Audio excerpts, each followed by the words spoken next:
Hello everyone.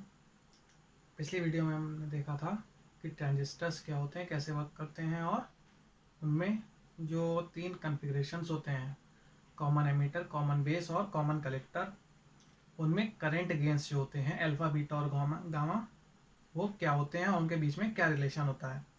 आज की इस वीडियो में हम देखने वाले हैं जो कॉन्फ़िगरेशन होता है हमारा कॉमन एमिटर कॉन्फ़िगरेशन, उसमें ट्रांजिस्टर की इनपुट और आउटपुट कैरेक्टरिस्टिक्स कैसी आती हैं। तो सबसे पहले हम बात करते हैं कैरेक्टरिस्टिक्स की। कैरेक्टरिस्टिक्स क्या होती हैं? कैरेक्टरिस्टिक्स किसी भी इलेक्ट्रॉनिक डिवाइस में जो हमारा करंट है और जो वोल्टेज है उसके बीच में एक ग्राफ होता है। ये कोई भी करंट या कोई भी वोल्टेजेस हो सकती हैं। तो आइए हम ट्रांजिस्टर में एनपीएन ट्रांजिस्टर की कॉमन एमिटर कॉन्फ़िगरेशन में कैरेक्टरिस्टिक्स देखते हैं। यहाँ पर हमने एक एनपीएन ट्रांजिस्टर ले रखा है, एन ट्रांजिस्टर। ये एमीटर है हमारा, ये कलेक्टर है और ये बेस टर्मिनल है। अगर आपने पिछली वीडियोस नहीं देखी हैं ट्रांजिस्टर्स पर मेरी, तो प्लीज़ एक बार जाकर पिछली वीडियोस देख लीजिएगा। लिंक मैंने डिस्क्रिप्शन बॉक्स में दे रखा है। ओके, वो बहुत ज़्यादा ज़रूरी है क्योंकि उसके बिना शायद ही आपको समझ में आ पाए। तो अब देखते हैं कि कॉमन एमिटर मोड कैसे वर्क करता है। पिछली वीडियो में मैं बता चुका हूँ कि जो कॉमन एमिटर है, इससे हमारा मतलब है कि जो एमिटर टर्मिनल है हमारा ट्रांजिस्टर का, वो इनपुट में भी कॉमन है और आउटपुट में भी जुड़ा हुआ है। तो इसी वजह से इसको हम कॉमन एमिटर कॉन्फ़िगरेशन बोलते हैं, क्योंकि जो एमिटर है वो इनपुट में भी है और आउटपुट से भी कनेक्टेड है। यहाँ पर आप देख रहे होंगे कि ये मैंने एक ट्रांजिस्टर लगा रखा है, एनपीएन ट्रांजिस्टर। इसका जो लेफ्ट वाला पार्ट है जो कि ब्लू कलर से स्केच्ड है, इसको हम इनपुट बोलते हैं, इनपुट पार्ट। ठीक है। और जो ये राइट कलर ब्लैक कलर वाला पार्ट है, इसको हम आउटपुट पार्ट बोल रहे हैं। और ये कौन सा कॉन्फ़िगरेशन है हमारा? Common emitter configuration. ठीक है। तो कॉमन एमिटर कॉन्फ़िगरेशन में अब हम आगे देखेंगे कि इसकी जो ट्रांजिस्टर कैरेक्टरिस्टिक्स होती हैं वो कैसी होती हैं। तो किसी भी ट्रांजिस्टर में, किसी भी कॉन्फ़िगरेशन में दो तरह की कैरेक्टरिस्टिक्स होती हैं। एक तो इनपुट कैरेक्टरिस्टिक्स और दूसरी आउटपुट कैरेक्टरिस्टिक्स। यहाँ पर आप देख सकते हैं कि जो हमारा इनपुट है, इनपुट कैरेक्टरिस्टिक्स किस किस के बीच में होंगी? जो हमारी इनपुट वोल्टेज है और जो हमारी इनपुट करंट है, उनके बीच में जो कैरेक्टरिस्टिक्स होंगी वो इनपुट कैरेक्टरिस्टिक्स होंगी।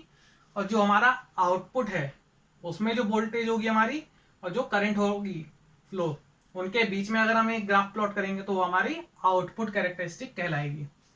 ठीक है। तो सबसे पहले हम इस पूरे जो हमारा डायग्राम बना हुआ है इसको समझ लेते हैं कि हमने कैसे बनाया है। देखिए, ये हमने एक एनपीएन ट्रांजिस्टर ले रखा है।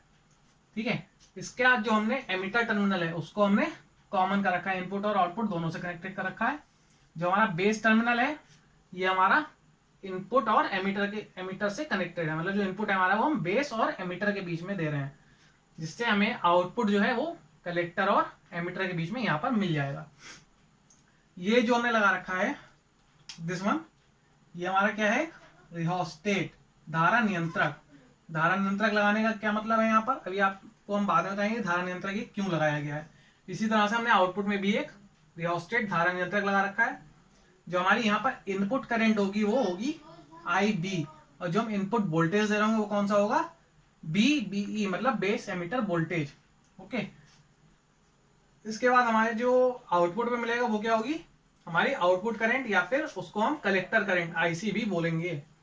और जो हमारा आउटपुट में वोल्टेज होगा वो क्या है? VCE। अब हम बात करते हैं इसकी बाइसिंग की, कि हमने इसको कैसे बाइस किया है। ठीक है। तो पिछली वीडियो में भी आपने देखा होगा जो हमारा एमिटर बेस जंक्शन है उसको हम फॉरवर्ड वाइज रखते हैं। देखिए, जो हमारा बेस है ये पी टाइप के सेमीकंडक्टर का बना हुआ है, इसको हमने पॉजिटिव से कनेक्ट कर रखा है। ठीक है। और जो हमारा एमिटर है वो एन टाइप के सेमीकंडक्टर का बना हुआ है, इसमें उसको हमने नेगेटिव से कनेक्ट कर रखा है बैटरी के। तो इस तरह से ये फॉरवर्ड वाइज में हो गया। जो हमारा BE जंक्शन है वो कैसा होगा? फॉरवर्ड वाइज में। इसके बाद अगर हम बात करें आउटपुट की, तो आउटपुट में क्या है? आप ये देखेंगे जो कलेक्टर है हमारा वो नेगेटिव से कनेक्ट है और जो एमिटर है वो पॉजिटिव से कनेक्ट है। क्योंकि ये N और N दोनों ही N टाइप के सेमीकंडक्टर्स हैं, तो इनको हम बाइसिंग नहीं कह सकते। इनके बीच में हमने सिंपल एक बैटरी पुट की हुई है, जिसका नेगेटिव टर्मिनल जो है वो कलेक्टर से कनेक्टेड है और जो पॉजिटिव टर्मिनल है वो एमिटर से कनेक्टेड है। यहाँ पर हम जो सप्लाई दे रहे हैं उसको हम BCC बोल रहे हैं, ठीक है। इसके बाद अब हम शुरू करते हैं कि हम इसकी कैरेक्टरिस्टिक्स कैसे जनरेट करेंगे, कैसे हम उसको ड्रॉ कर सकते हैं। तो सबसे पहले हम इसके इनपुट कैरेक्टरिस्टिक्स की बात करते हैं। देखिए इनपुट कैरेक्टरिस्टिक्स हम किस किस के बीच में बना रहे हैं, IB और VBE के बीच में। तो हम सबसे पहले दो एक्सिस ले लेंगे, एक पर हम बेस एमिटर वोल्टेज को शो कर रहे हैं और दूसरे को हम बेस करंट को।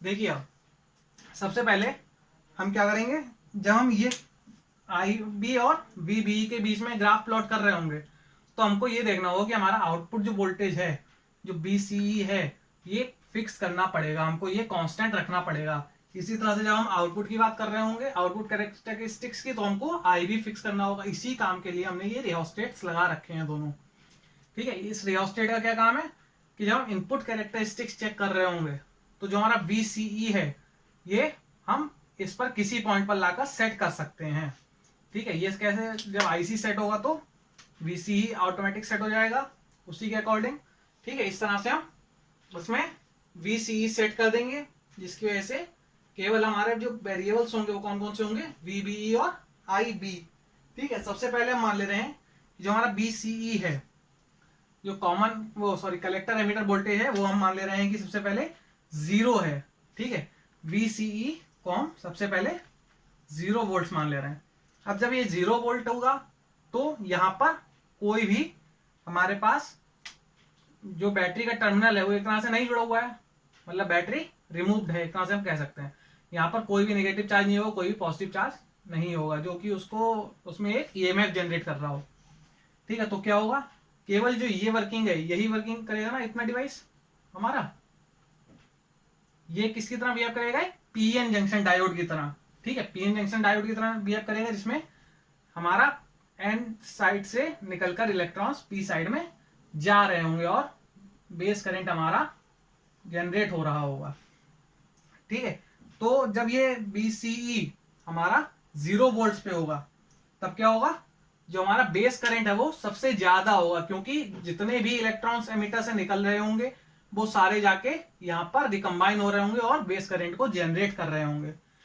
कोई भी इलेक्ट्रॉन जो है हमारा वो यहां से निकलकर कलेक्टर पर कलेक्ट नहीं हो रहा होगा। क्यों, क्योंकि यहाँ पर कोई भी उसके लिए EMF जनरेट ही नहीं हो रहा है, कोई भी वहां पर नेगेटिव प्लेट ही नहीं है जो कि उसको अपनी तरफ अट्रैक्ट करे, उसको अट्रैक्ट करे, ठीक है।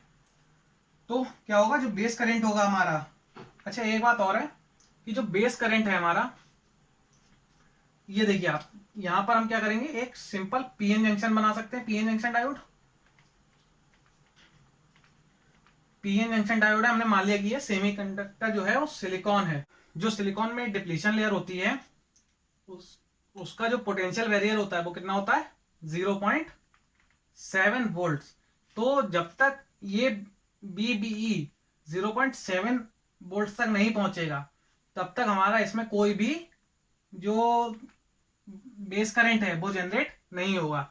लेकिन जैसे ही ये 0.7 वोल्ट को क्रॉस करेगा BBE हमारा बेस एमिटर वोल्टेज, वैसे ही तुरंत ही एक साथ जो हमारा बेस करंट है वो बढ़ना शुरू हो जाएगा। क्यों, क्योंकि एमिटर से निकलकर इलेक्ट्रॉन्स बेस में जाएंगे और वहां पर P सेमीकंडक्टर में जो होल्स होंगे उनसे रिकम्बाइन होंगे, उनसे जुड़ जाएंगे और बेस करंट को जनरेट करेंगे। तो क्या होगा, इससे बेस करंट हमारा जो 0.7 है, 0.7 BBE तक तो बिल्कुल भी नहीं होगा और उसके बाद एकदम से बढ़ जाएगा। ये कहां पर हो रहा है, VCE जब हमने कांस्टेंट कर रखा है कितने पर, 0 वोल्ट्स पर, ठीक है। इसके बाद क्या होगा, इसके बाद हम मान ले रहे हैं कि सेकेंड टाइम हमने जो हमारा BCE है कलेक्टर एमिटर वोल्टेज उसको हम बढ़ा रहे हैं। जब हम उसको बढ़ाएंगे तो क्या होगा, देखिए यहां से इलेक्ट्रॉन निकलकर बेस में कलेक्ट हो रहे हैं अभी, लेकिन यहां पर कोई भी उसमें बाइसिंग नहीं है। तो क्या हो रहा है, तो क्या होगा वहां पर, तो जो ये इलेक्ट्रॉन्स हैं वो बेस में ही रिकम्बाइन हो रहे हैं और जो ये हमारा कलेक्टर है वहां तक नहीं पहुंच पा रहे हैं। इसको हमने कनेक्ट कर दिया है नेगेटिव से, इसको पॉजिटिव, तो ये पॉजिटिव साइड पे हो गया है, ये देखिए, ठीक है। तो क्या होगा, अब यहां से इलेक्ट्रॉन जब बेस पर पहुंचे होंगे, कुछ इलेक्ट्रॉन्स होल से रिकम्बाइन हो जाएंगे और बाकी के इलेक्ट्रॉन्स इस पॉजिटिव प्लेट की वजह से कलेक्टर की तरफ अट्रैक्ट हो जाएंगे, जिससे कि मोस्टली इलेक्ट्रॉन्स जो हैं वो कलेक्टर में पास हो जाएंगे और बेस में बहुत कम इलेक्ट्रॉन्स रिकम्बाइन हो पाएंगे, क्योंकि ज्यादातर इलेक्ट्रॉन्स यहाँ पर खींच लिए जाएंगे इस पॉजिटिव प्लेट की वजह से। ठीक है, तो जब यहाँ पर रिकॉम्बिनेशन कम हो जाएगा तो क्या होगा, उससे बेस करंट हमारा घट जाएगा। बेस करंट कैसे घटेगा, ये देखिए, हम मान ले रहे हैं कि अब हमने VCE जो है हमारा वो हमने 2 वोल्ट कर दिया है। 2 वोल्ट करने पर क्या होगा, 0.7 वोल्ट से ज्यादा ही होगा तभी ये वर्क कर सकता है। जब VB तो यहीं से स्टार्ट होगा आप, लेकिन ये बेस करंट को थोड़ा सा घटा देगा। ठीक है, ये कहां पर है, VCE इक्वल्स टू 2 वोल्ट पे। इसी तरह से अगर हम VCE को और बढ़ा दें, VCE को अगर हम मान लीजिए 5 वोल्ट कर दें तो क्या होगा, और तेजी से इलेक्ट्रॉन्स इस प्लेट की तरफ खींचना शुरू हो जाएंगे और ये जो हमारा IB है ये और घट जाएगा, जो हमारा बेस करंट है वो थोड़ा और घट जाएगा। VCE जो है वो कितने हैं, 5 वोल्ट पे। तो इस तरह से अगर हम VCE बढ़ाते जाए, मतलब कलेक्टर एमिटर वोल्टेज बढ़ाते जाएंगे, तो उसकी वजह से हमारा बेस करंट जो है वो घटता चला जाएगा। ठीक है, ये तो हुए हमारे इनपुट कैरेक्टरिस्टिक्स। इसके बाद हम बात करेंगे आउटपुट कैरेक्टरिस्टिक्स की। ये है इनपुट कैरेक्टरिस्टिक्स। जो हमारा आउटपुट कैरेक्टरिस्टिक्स है, अब हम उसकी बात करते हैं। आउटपुट कौन कौन से हैं, देखिए आउटपुट में हमारा वोल्टेज कौन सा है, वोल्टेज हमारा VCE। तो हम यहां पर भी उसी की तरह 2 एक्सिस ड्रॉ कर रहे हैं, एक तो VCE लिख रहे हैं और दूसरा इसके बीच में ड्रॉ कर रहे हैं IC, यानी कि कलेक्टर करंट के बीच में। ठीक है, इस तरह से हम VCE यानी कि आउटपुट जो हमारे हैं VCE और IC के बीच में जब एक ग्राफ ड्रॉ करेंगे तो उसको हम ट्रांजिस्टर का आउटपुट कैरेक्टरिस्टिक्स बोल देंगे। ये किस टाइप से आएगा, इसके लिए देखिए आप, इसके लिए अभी हमें एक पैरामीटर इनपुट में फिक्स करना होगा। इनपुट में वो कौन सा पैरामीटर हम फिक्स करेंगे, हम यहाँ पर IB बेस करंट को फिक्स करेंगे। कैसे फिक्स करेंगे, रियोस्टेट को, जो रियोस्टेट पे है वो यहाँ पर नीडल जो है रियोस्टेट पर एक जगह फिक्स कर देंगे, जिसकी वजह से बेस करंट फिक्स हो जाएगा। ठीक है, सबसे पहले हम मान लेते हैं कि बेस करंट हमने 0 लिया है, मतलब कोई भी इलेक्ट्रॉन्स जो है रिकम्बाइन नहीं हो पा रहे हैं। उस कंडीशन में क्या होगा, जो हमारा VCE है वो अगर हमने 0 लिया है तो उसकी वजह से जो कलेक्टर करंट है वो भी 0 होगा। ठीक है, तो ये सैचुरेट हो जाएगा, मतलब लगभग 0 के पास सैचुरेट हो जाएगा। जैसे ही हम IB को बढ़ाएंगे, मतलब फिर से हम रियोस्टेट पे इस नीडल को घुमाएंगे और उससे IB को हम बढ़ा दे रहे हैं, मतलब बेस करंट को हम बढ़ा दे रहे हैं, तो उससे क्या होगा, जो हमारा कलेक्टर करंट है वो ऑटोमेटिक बढ़ जाएगा, क्योंकि यहां से एमिटर करंट बढ़ेगा, जिससे कि IE बराबर क्या होता है, IB प्लस IC। अगर हमारा कलेक्टर करंट बढ़ेगा तो हमारा कलेक्टर करंट कैसे बढ़ेगा, VCE को बढ़ाने से।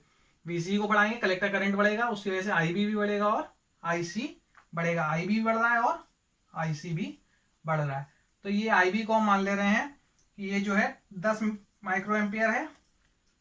ठीक है, इसके बाद अगर हम IB को और बढ़ा दें तो इसी तरह से कलेक्टर करंट और बढ़ जाएगा। IB हमने यहां पर मान लिया है 20 माइक्रो एम्पियर है। ठीक है, यहां पर IB हमने 0 माना था, 0 माइक्रो एम्पियर। ठीक है, इस तरह से अगर हम और बढ़ाते चले जाएं तो हमारा जो करंट है, कलेक्टर करंट, वो भी बढ़ता चला जाता है।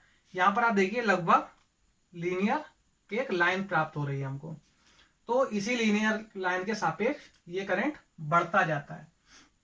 अच्छा, इसमें कुछ रीजंस होते हैं जिनको हम बोल सकते हैं। एक होता है एक्टिव रीजन, ये जो पार्ट है ये पूरा एक्टिव रीजन है, एक्टिव रीजन है। ठीक है, इसके पहले का जो पार्ट है ये क्या है, कट ऑफ रीजन, यहां पर कोई भी हमको करंट नहीं मिलती। ये जो पार्ट है यहां से यहां तक का, ये क्या है, सैचुरेशन रीजन बोलाता है, सैचुरेशन रीजन। तो इस तरह से हमको आउटपुट कैरेक्टरिस्टिक्स ट्रांजिस्टर में कॉमन एमिटर कॉन्फ़िगरेशन के लिए मिल जाती हैं। उम्मीद है आपको ये समझ में आया होगा।